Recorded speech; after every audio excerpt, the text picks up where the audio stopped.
नाशिकचा तिढा सुटला तर जळगावचा सुटणार. उमेदवारांच्या पाठिंब्यासाठी नेत्यांची धावाधाव. संजय राऊतांचा महायुतीच्या ऐक्यावरच घाव.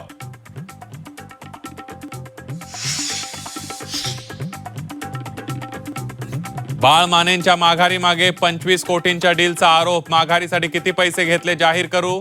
विनायक राऊतांचा निशाणा तर बाळ मानेंना भाजप प्रवेशाचे वेध.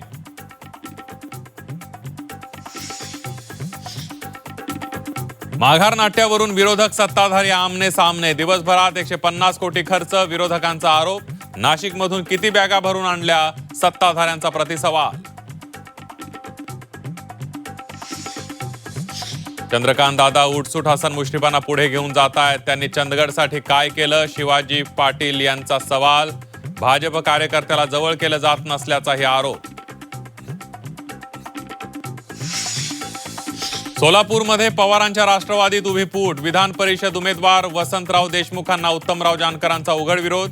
पक्षाचे 3 आमदार देशमुखांच्या विरोधात. फडणवीस सरकारचा मराठा समाजासाठी मोठा निर्णय. ओबीसींप्रमाणे मराठा समाजाला 8 योजनांचा लाभ मिळणार.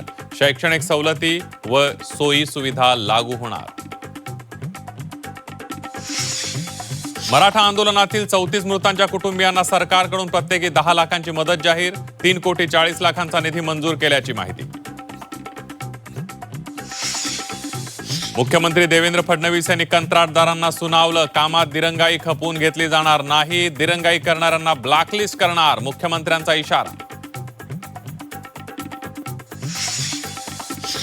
आणि इंधन टंचाईच्या संकटाचा भारतीयांकडून नेटानं सामना. पंतप्रधान मोदींकडून भारतीयांचं कौतुक.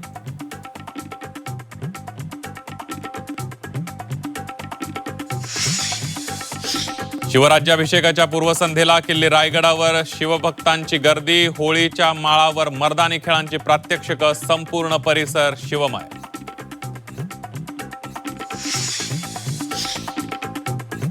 आणि यंदा आषाढीसाठी थेट लंडनहून पंढरपूरसाठी निघणार दिंडी. 10 देशांचा प्रवास करून 1 जुलैला दिंडी भारतात येणार.